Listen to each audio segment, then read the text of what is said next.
पीले दांत वाली बहू। रंजना कभी ब्रश नहीं करती थी। उसे कितनी बार उसके माँ बाप ने डांटा, लेकिन उसका कोई असर उस पर होता ही नहीं था, जिस कारण से उसके दांत पीले पीले हो जाते हैं। शादी के बाद अरे बहू, वैसे तो तुझ में कोई कमी नहीं है, पर तेरे दांत दांत इतने पीले कैसे हैं बेटा? कैसे मतलब? कोई सर्जरी थोड़ी ना कराइए। वो तो क्या नाम, मैं ब्रश नहीं करती थी तो पीले हो गए। अब क्या करूं? आप कहें तो लाल करवा लूं या फिर काले? यार ये क्या है, क्यों माँ से लड़ रही हो? लड़ रही हूँ? अरे मैं लड़ रही हूँ या ये बोल रही है कि दांत पीले हैं, पीले। अरे तपस्या थोड़ी ना की है इन्हें पीले करने के लिए। बकायदा ब्रश नहीं किया है 20 साल तक, तब जाकर। छी, कैसी बात कर रही हो? ये उस वक्त तो पीले नहीं थे जब हम लोग तुम्हें देखने आए थे। अरे तब साफ करवा लिया होगा डेंटिस्ट के पास जाकर। अब देखो कैसे पीले पीले लग रहे हैं। रंजना सास की तरफ गुस्से से देखती है। फिर शुरू हो गई पीले पीले पीले। अरे पीले तो तब भी थे जब मेरे हाथ का रसगुल्ला उड़ा उड़ा कर खा रही थी और बोल रही थी, लड़की नहीं गुणों का खजाना दे रहे भाई साहब आप। खैर, अब वो लोग करते भी तो क्या करते, पीले दांत वाली बहू पल्ले पड़ी थी तो झेलना तो था ही। एक दिन कीर्तन में रंजना गाना गा रही थी। अरे कमला बहन, माँ का द्वार है, यहाँ तो सब शुद्ध होकर आते हैं, फिर अपनी बहू को ब्रश भी नहीं करवाती तुम। दूर से पीले पीले दांत भक्ति में बाधा उत्पन्न कर रहे हैं। और कोई 2 साल के बच्चे थोड़ी ना लेकर आई हूँ मैं बहू बनाकर। अच्छी खासी लड़की है, अरे कैसे करवाऊं ब्रश?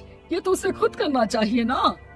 अब माँ बाप तो इसके जैसे तैसे निपटा दिए, ये नहीं सोचा कि सास कैसे संभालेगी। सास बहू को लेकर घर आ जाती है, लेकिन सोच लेती है कि आप इसे लेकर कहीं नहीं जाएगी। अगले रोज बहू कहती है, अरे क्या हो गया, मंदिर नहीं जाना क्या? कीर्तन का वक्त हो रहा है।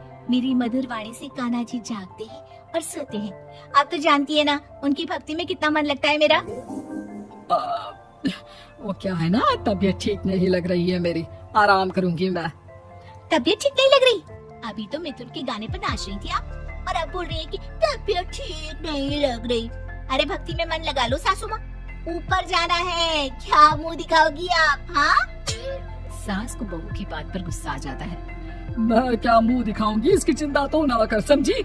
अपने मुंह की चिंता कर, जो ये पीले पीले दांत लेकर हर जगह पहुंच जाती है। पता है लोग कितना मजाक बनाते हैं। ना जी ना, मैं नहीं जाना कहीं तेरे साथ।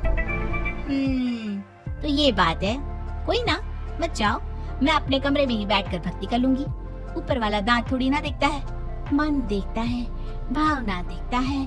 और अरे बस बस, तू सब कुछ दिखा, बस ये सफेद चमकदार दांत ना दिखाना किसी को, है? जा यहाँ से। बहू को सास की बात का कोई फर्क नहीं पड़ता, वो तो जैसी थी वैसी ही रह जाती है। सुबह नहाकर किचन में खाना बनाना, फिर खाना खाना, कीर्तन भजन करना और सो जाना। एक दिन, माँ जी मैं सहेली के घर जा रही हूँ, शाम को लेट आऊंगी। हाँ, तो जाना, मैंने कौन सा तेरी आरती करनी है घर पर बैठकर। रंजना सहेली के घर जाती है, जहाँ वो पार्टी में जाने की तैयारी कर रही होती है। अरे शिखा, कहाँ जाने की तैयारी कर रही है? मैं गलत वक्त पर आ गई क्या? अरे नहीं यार, उल्टा सही वक्त पर आई है। मैंने ये साड़ी और ज्वेलरी निकाली है यार, शाम को इनके ऑफिस की एक पार्टी में जाना है। बताना कैसा लग रहा है ये सब? नहीं यार, इस ड्रेस के साथ तो वो वाली ज्वेलरी अच्छी लगेगी। हाँ सही बोल रही है, मैंने ध्यान ही नहीं दिया। वैसे तो हमेशा से मस्त फैशन सेंस रखती है। तो बड़ा जाती होगी ना पति के साथ पार्टी में। रंजना कुछ नहीं बोलती, बस सोचती है कि यार काश ये बात सही हो जाती, पर मैं क्यों नहीं जाती पार्टी में? क्या इन लोगों की कोई पार्टी होती नहीं होगी? रंजना घर आती है और रात में पति से सवाल करती है, एक बात बताइए, आप मुझे किसी पार्टी में क्यों नहीं ले जाते? क्या आपके यहाँ ऑफिस में पार्टी नहीं होती? पति बेचारा क्या कहता कि दांत पीले हैं तुम्हारे इसलिए। अरे कोई पार्टी होती नहीं हम लोगों के ऑफिस में, तो कहाँ से लेकर जाऊं? और मार्केट, मॉल, कहीं वीकेंड घूमना, कहीं तो। अरे यार, सारे हफ्ते में एक छुट्टी मिलती है, तो सोचता हूँ कि आराम ही कर लूं। क्यों? रंजना मन मार के रह जाती है। पहले कभी सास के साथ मंदिर जाया करती थी, लेकिन वो भी सास ने ले जाना बंद कर दिया। घर बैठी बैठी रंजना बोर हो जाती है। तभी उसे आइडिया आता है और वो मायके जाने का सोचती है। सासू माँ, 2 दिनों के लिए मम्मी के घर जा रही हूँ। अच्छा अच्छा ठीक है, आराम से जा।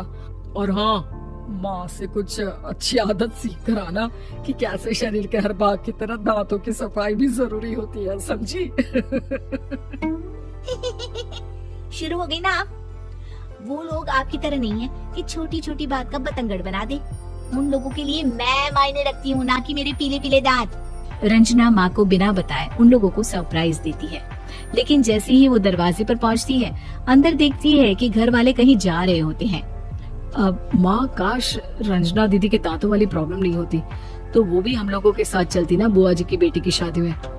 हाँ बेटा, लेकिन अब उसे कौन समझाए कि उसको उसके पीले दांत नहीं दिखते, लेकिन उसके आसपास के लोगों को कितना एम्बैरेसिंग फील कराते हैं। मुझे तो कितनी बार उसके स्कूल की टीचर ने शिकायत की कि उसके साथ कोई लड़की बैठना भी नहीं चाहती, और ना ही कॉलेज में कोई उससे बात करना चाहता था। लेकिन पता नहीं क्यों उसे ये बात समझ में ही नहीं आती।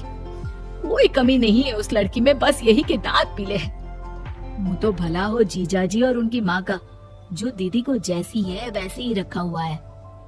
रंजना को अपने घर वालों की बात सुनकर बहुत दुख होता है। वो सोचती है कि वो क्या करे, लेकिन फिर वो सीधा डेंटिस्ट के पास जाती है, अपने दांत चमकाती है और कसम खाती है कि वो रोज ब्रश करेगी। अरे क्या हो गया? तुम तो 2 दिनों के लिए गई थी ना, पर कोई ना, अच्छा है, चलो आ गई तुम। रंजना सास के सामने आकर खड़ी हो जाती है और पूरी स्माइल करती है, उसके चमकदार दांतों को दिखाती हुई। चले मंदिर। माँ, मुझे माफ कर दीजिए, मैंने आप लोगों को बहुत एम्बैरेसिंग फील करवाया। मैं आज से रोज ब्रश करूंगी।